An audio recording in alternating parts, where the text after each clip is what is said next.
Привет, друзья! Еще год назад Даня Милохин был простым официантом в кафе города Анапы и мечтал перебраться в Москву. Сегодня он снимает видео для более чем 10 миллионов подписчиков, записывает клипы с Тимати и Николаем Басковым, снимается в рекламе для крупных брендов PepsiCo и Mail.ru. Но перед тем, как мы начнем, подписывайтесь на наш канал, ставьте лайки и запостите видео в соцсетях. А далее мы расскажем, как живет Даня Милохин и сколько он зарабатывает.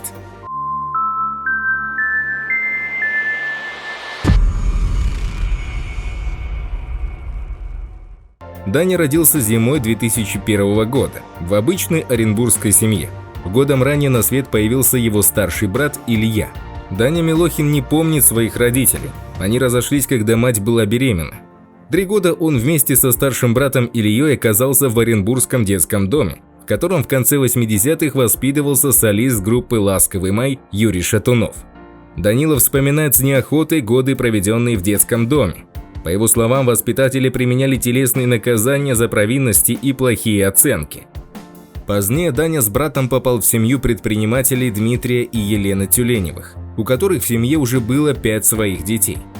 Жили они в частном доме в 100 километрах от Оренбурга, но уже через год переехали ближе к морю и поселились в селе Витязево Краснодарского края, а чуть позже обосновались в станице Гастагаевской, в 25 километрах от Анапы. Жизнь в новой семье протекала негладко, к Дане в приемной семье относились очень хорошо. Сам Данила уверяет, что с уважением относился к опекунам, но доставлял им много хлопот. Из-за проделок Данила к ним домой часто приезжали полицейские и были недопонимания с приемным отцом. У Дани не было тяги к учебе. Он пытался доказать, что пробьется в жизни. Милохин очень ждал наступления своего 18-летия, чтобы уйти из-под опеки и перебраться жить в Москву. Позднее Милохин поступил учиться в техникум на автомеханика и переехал жить в общежитие.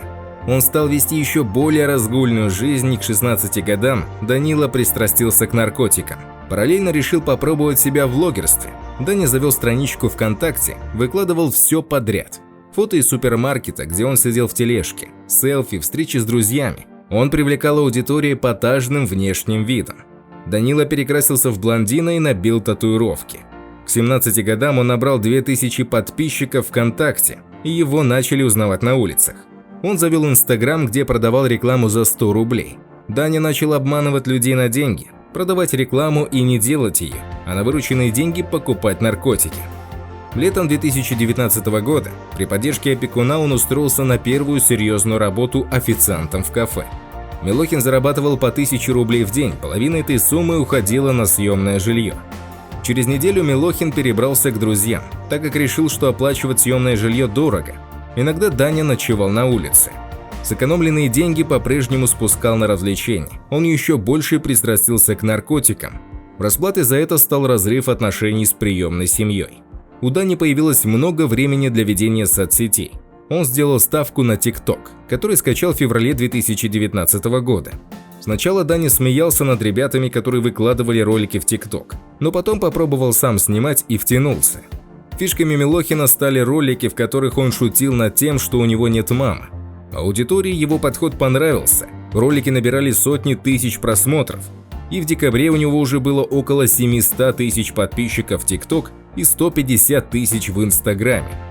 6 декабря 2019 года Дане исполнилось 18 лет. Как сироте от государства ему полагалась единоразовая выплата в 200 тысяч рублей. Данила заранее знал, на что потратить эти деньги. На новый смартфон и билет до Москвы. И 8 декабря он уже был в столице. Милохина ждал его друг, с которым Даня познакомился в интернете. Он также рос в детдоме, похожая судьба их объединила. Какое-то время Милохин жил у друга. По утрам, когда друг уходил на учебу, Даня выходил вместе с ним и целый день бродил по улицам, знакомился с городом.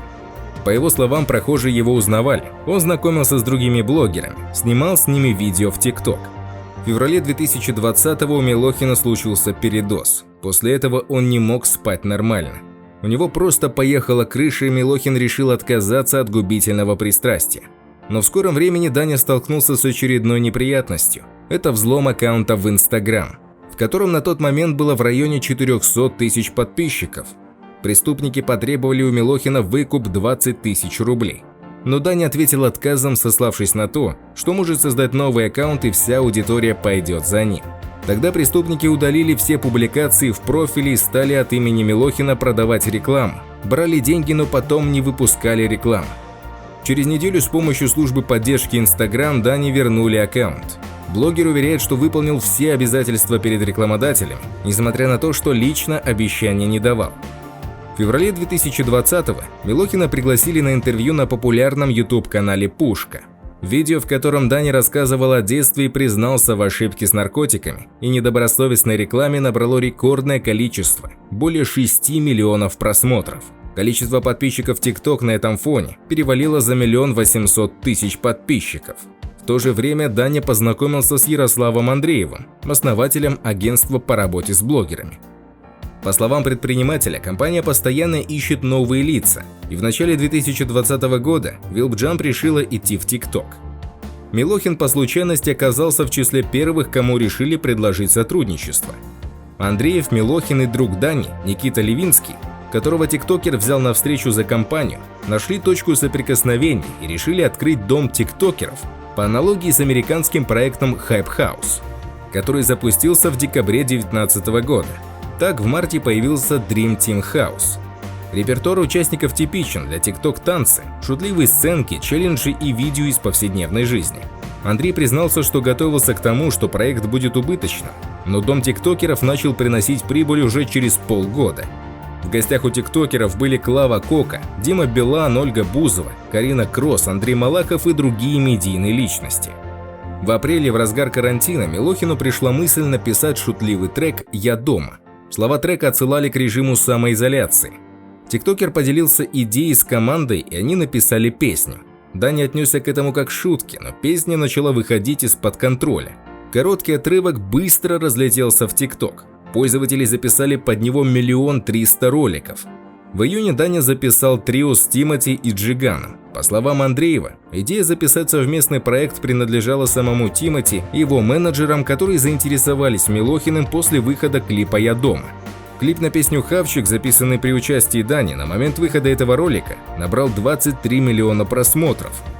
Артистов пригласили выступать в шоу «Вечерний Ургант» на Первом канале. В сентябре вышел клип с Николаем Басковым.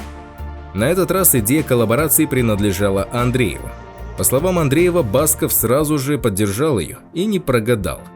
В Ютубе клип за 3 недели набрал 16 миллионов просмотров. Число подписчиков Дани в ТикТок начало стремительно расти и набрало около 4 миллионов. А на момент выхода данного видео уже более 10 миллионов.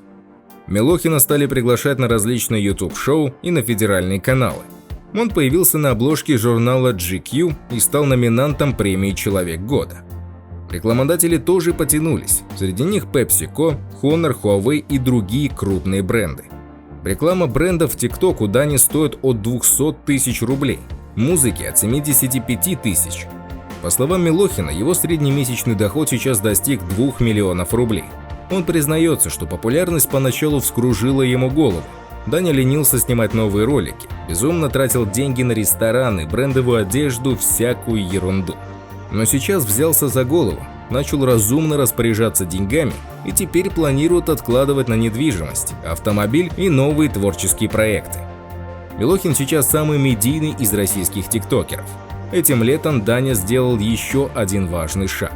Он наладил отношения с приемной семьей. Если вам понравилось видео и вы еще не подписались, то обязательно подписывайтесь прямо сейчас и запостите видео в соцсетях. В следующих выпусках будет много интересного. До скорых встреч. Пока.